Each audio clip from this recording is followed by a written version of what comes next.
Yes, we can.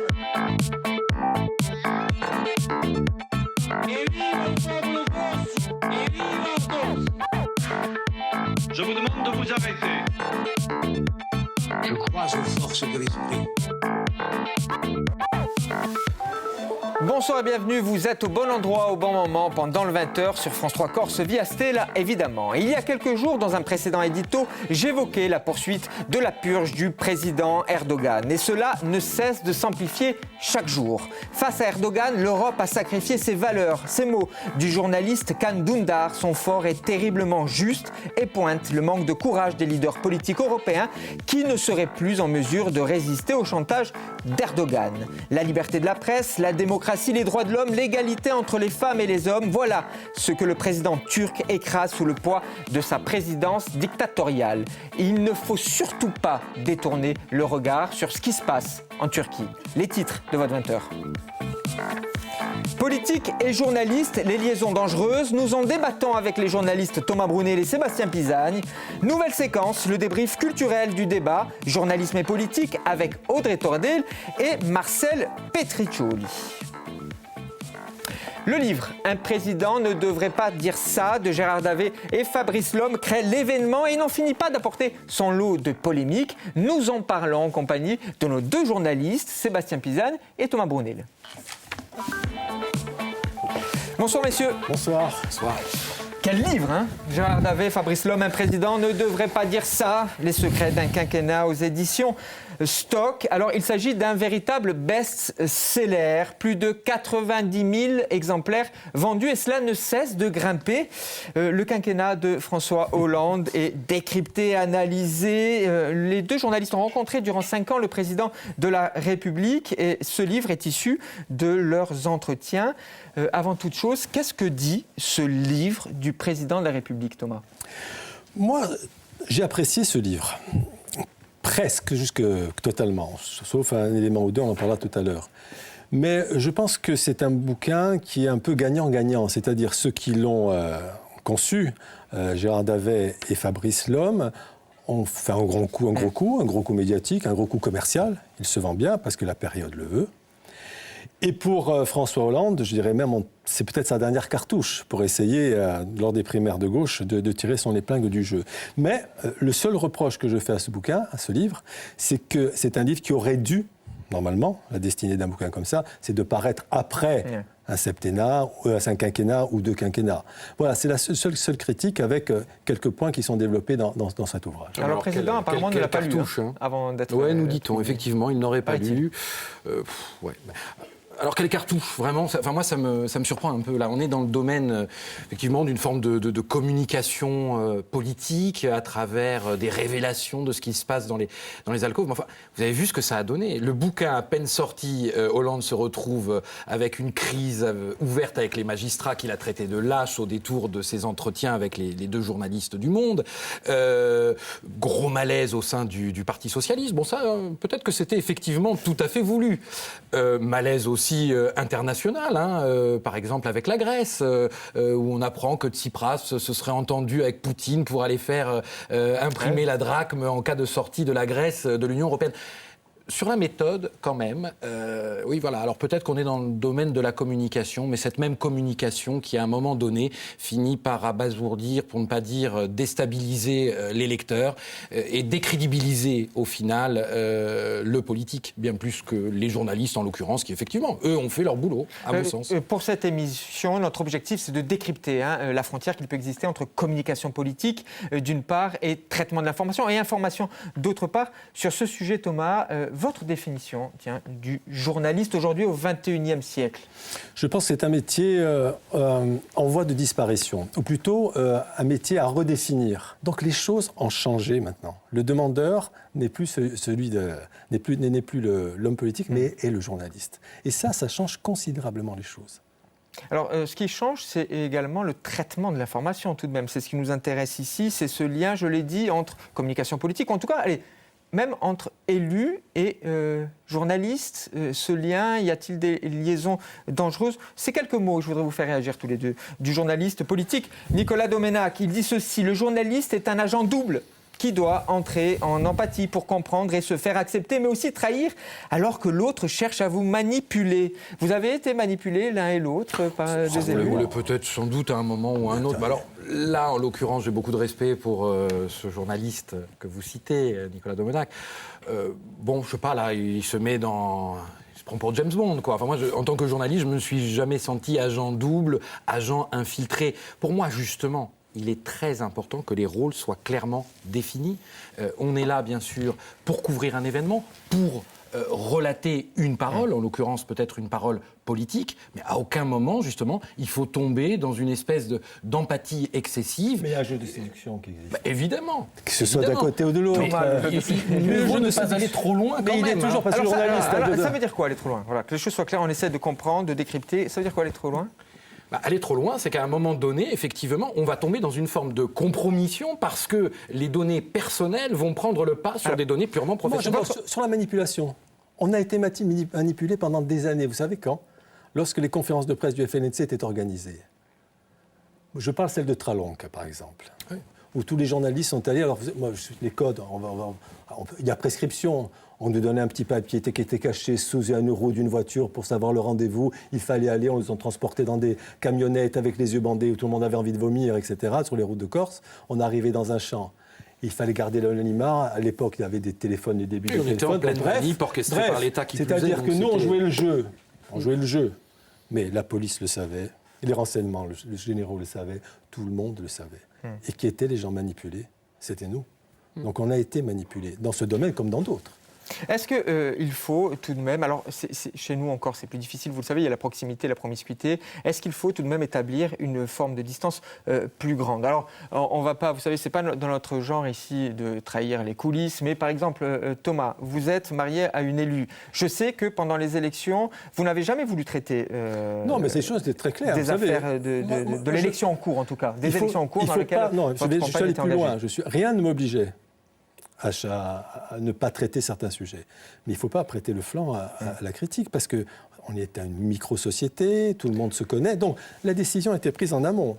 Lorsque cela s'est produit, en accord avec mon rédacteur en chef, qui était Jean Prounette à l'époque, qui est aussi mon ami, j'ai dit, Jean, l'Assemblée de Corse c'est terminé, la politique c'est terminé pour moi. Même si honnêtement j'aurais fait mon travail, et peut-être que même il y aurait eu une autocensure. Oui, complètement. Voilà. Mais il vaut mieux faire ça. Et donc ça a continué avec la nouvelle rédactrice en chef, Michel Castagne, qui est aussi d'accord avec moi. Il vaut mieux anticiper. Et vous faites Cantara et Méditerranée aujourd'hui sur voilà, LCFM. Vous avez ouvert sur la Méditerranée pour la peine. Les journalistes anglo-saxons ont une règle.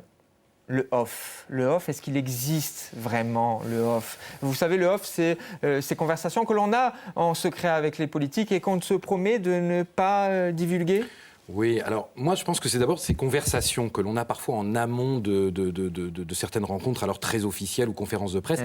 Elles sont quand même intéressantes. Il faut voir que les journalistes vont chercher de l'information, c'est du travail. C'est pas, là, pour le coup, c'est pas de la compromission. On essaie de comprendre ce qu'est à l'œuvre au sein d'un parti, entre deux personnalités politiques. Ça sont des discussions, à un moment donné, qui sont importantes pour que le journaliste, ensuite, restitue la bonne grille de lecture. Sachant qu'en conférence de presse, on a un truc très officiel, mais le off, il est en train de disparaître, je crois. Tous ces livres qui paraissent... Attendez, la preuve, mais regardez, c'est pas la première fois qu'il y a un bouquin qui livre du off, ça fait déjà plusieurs années. Donc je ne crois pas que les journalistes trahissent quoi que ce soit, parce que c'est un jeu de dupes et que les politiques eux-mêmes utilisent ces conversations pour faire passer des messages. Voilà, donc le off a tendance, je crois, à disparaître. Quant à l'école anglo-saxonne, bon, bien sûr, oui, le Watergate, machin, on connaît les références. Mais à un moment donné, on n'a pas d'un côté l'école anglo-saxonne et une école française qui serait compromis. Non, mais le off fait partie aussi on parlait des séductions tout à l'heure. Quand tu as un politique, parce que les politiques sont habiles, vous prend par le bras en disant « Sébastien, j'ai quelque chose à te dire ». Je ne le dis pas, mais je te le dis qu'à toi. Il a déjà dit peut-être 4 ou 5 fois. Bien sûr, donc il y a ce travail-là. Et c'est pour ça que il ne faut pas non plus mettre une barrière entre les politiques et le journalisme. Au contraire, on travaille ensemble. On travaille ensemble parce que voilà, chacun a besoin de l'un de l'autre. Mais ensuite, c'est à chacun raisonne, chacun réfléchit et chacun... Puis on n'imagine pas un à journaliste sa morale. sportif ne pas fréquenter les sportifs, un Ah, journal certainement faisant des pas. faits traitant des faits divers, les avocats, les C'est un flics. très bon exemple, C'était la même mon chose, cher c'est la même Sébastien, chose. sur le journaliste sportif. Le journaliste sportif, vous les sentez, le journaliste sportif est en droit, ou en tout cas se donne le droit de donner son opinion clairement. Thomas, vous avez commenté des matchs, je vous ai entendu à la radio sur RCFM vibrer pour votre équipe. Est-ce que le journaliste politique doit-il donner son opinion? Doit-il dire pour qui il vote? Moi, j'étais interdit de stade.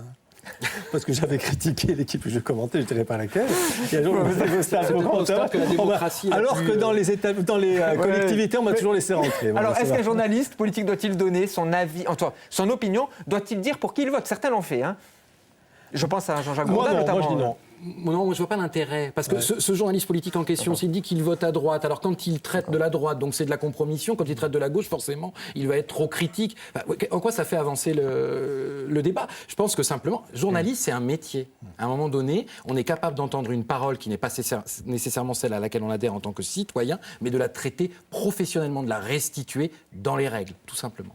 Je pensais à une anecdote. Quand on parle des relations entre politique et journalistes, mais qui ont évolué, qui maintenant, comme je l'ai dit tout à l'heure, il faut revoir un peu tout le concept, parce que je crois que notre métier est en train... Il faut qu'il change complètement de... Il faut le redéfinir, oui. Dans les années 60, le maire d'Ajaccio s'appelait Pascal Rossini. Je ne vais pas en parler parce qu'il y a prescription et malheureusement, tout le monde a disparu. Et il prend le téléphone parce qu'il y avait 2 journaux à l'époque. Il y avait le Corse Matin et le Provençal, qui étaient dirigés par 2 personnalités. Il prend son téléphone et il appelle un des 2, je ne dirais pas lequel. Il lui dit, voilà, demain, tu prends une photo des poubelles d'Ajaccio devant les immeubles et tu titres Ajaccio, ville sale. Le journaliste, enfin, mais attends, monsieur le maire, je ne peux pas faire ça. Fais ça. Il fait ça. Donc le matin, on ouvre le journal, je ne dirais pas lequel des 2, et en gros titre, Ajaccio, ville sale, avec les photos. Le maire d'Ajaccio arrive, donc Pascal Rossini, à la mairie. Il convoque les directeurs chargés de la voirie, et il leur dit, voilà, on va continuer comme ça. Ça lui a permis de... Voilà, parce qu'à l'époque, c'était compliqué. C'est la manipulation journalistique, Voilà. monsieur. Alors je peux quand même vous dire que les us et coutumes ont légèrement changé. Je n'ai jamais reçu ce genre de coup de fil. Hein. Ça semblerait assez aberrant même aujourd'hui. Allez, 40 secondes, on revient sur cet ouvrage. Gérard Davet, Fabrice Lhomme aux éditions Stock. Un président ne devrait pas dire ça, les secrets d'un quinquennat. La question que je vous pose, un président devait-il dire ça? Thomas, allez. Il devait dire ce qu'il avait envie de dire, sauf une chose, concernant les éliminations de terroristes. Je crois que là, quand on dirige un pays démocratique, je crois que tout le monde a droit à un procès. Et moi, j'ai mal vécu aussi l'histoire que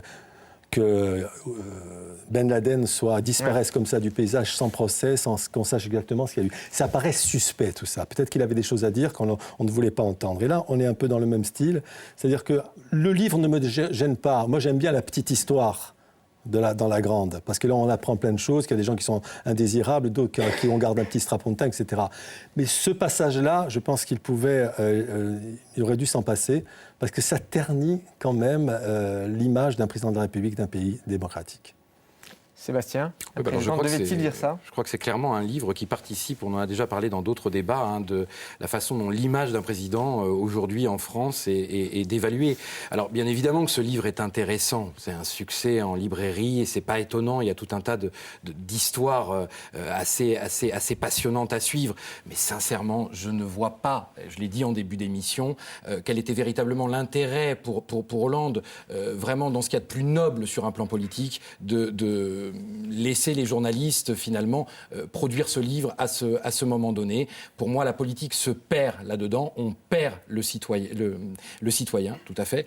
Et voilà, donc il y a peut-être des choses à contrôler de façon un petit peu plus fine. Oui, parce qu'on le répète, apparemment, le président de la République, François Hollande, n'a pas souhaité relire les conversations, les interviews qu'il a accordées à ces 2 journalistes. Est-ce que c'est pas de la com politique de le dire? Enfin, vous voyez, à un moment donné, on s'y perd. Dernière cartouche, je crois que c'est bien. Où ça fonctionne, où ça fonctionne.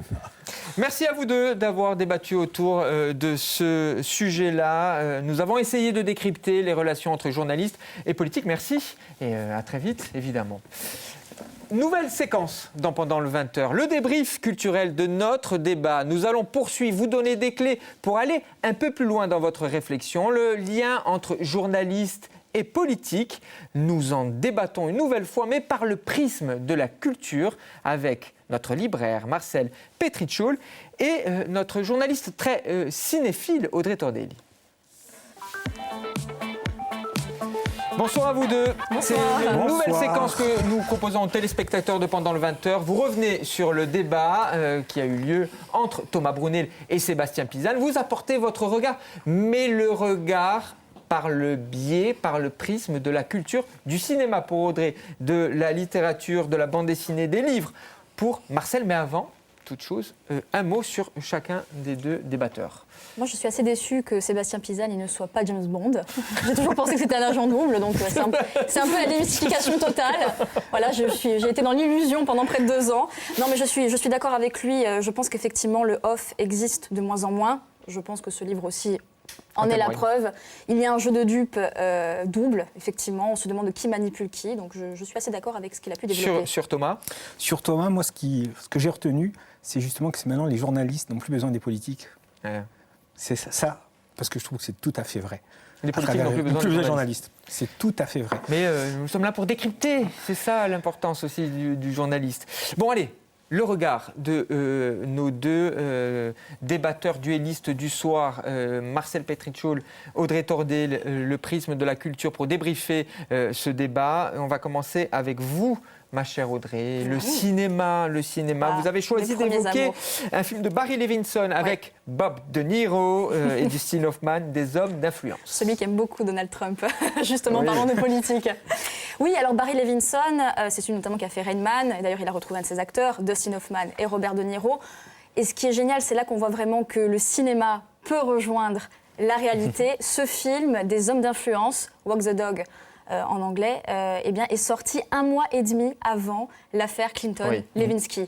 Et on a l'impression presque qu'ils se sont inspirés du film, puisque le pitch, en gros, scandale sexuel pour le président, il doit être réélu 11 jours plus tard, donc il est pris un petit peu la main dans le sac ou la main autre part avec une jeune scout. Énorme scandale. Et là, on se dit, comment peut-on faire ? Qu'est-ce qui peut être l'arbre qui cache la forêt ? Une guerre, par exemple. Il faut détourner l'attention. C'est une phrase qui est martelée plusieurs fois au début du film.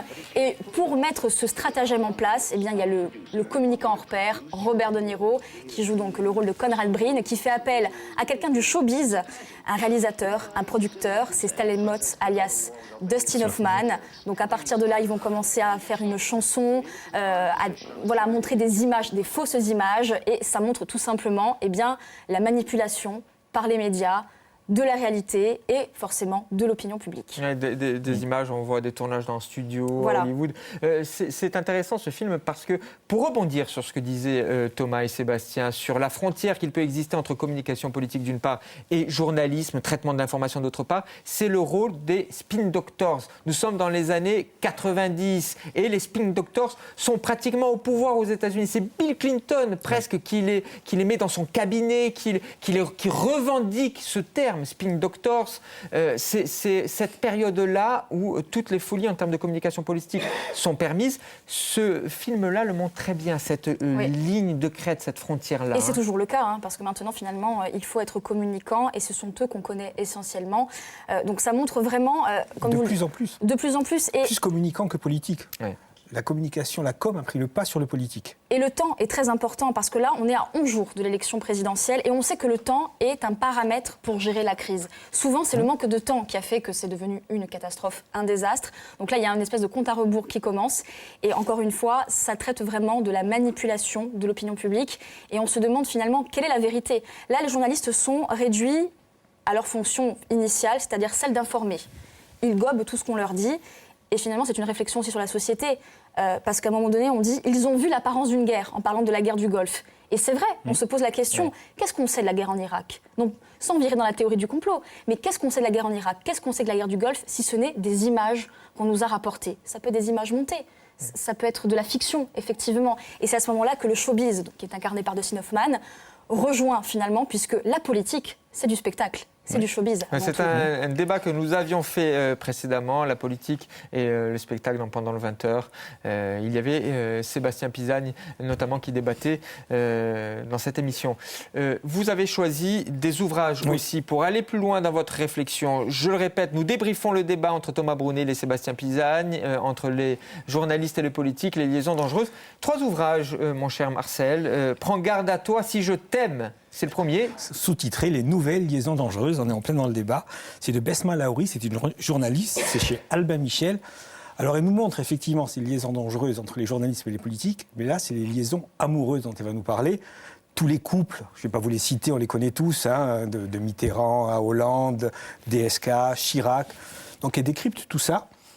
On connaît tout ça, mais ce qu'elle va nous montrer, c'est comment ils se sont connus, pourquoi ils se sont connus, qu'est-ce que ça leur a apporté sur les plans professionnels ou politiques, ou en quoi ça les a desservis.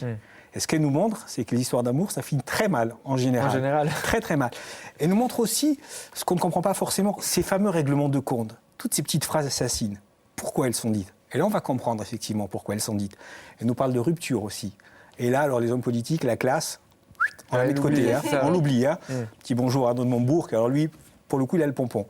D'ailleurs, Audrey Pulvar a voulu faire interdire les passages où elle parle de son couple avec Arnaud de Montebourg. Elle n'a pas réussi, le livre est sorti quand même. Donc voilà, c'est tout ça qu'elle nous montre.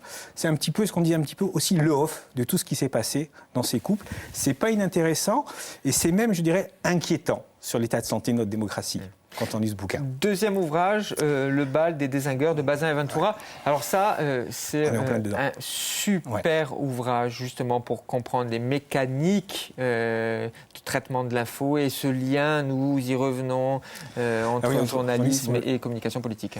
Là, on est en plein dans le off, puisque vous le savez, tous les jours, il y a des déjeuners qui ont lieu entre des politiques et des journalistes.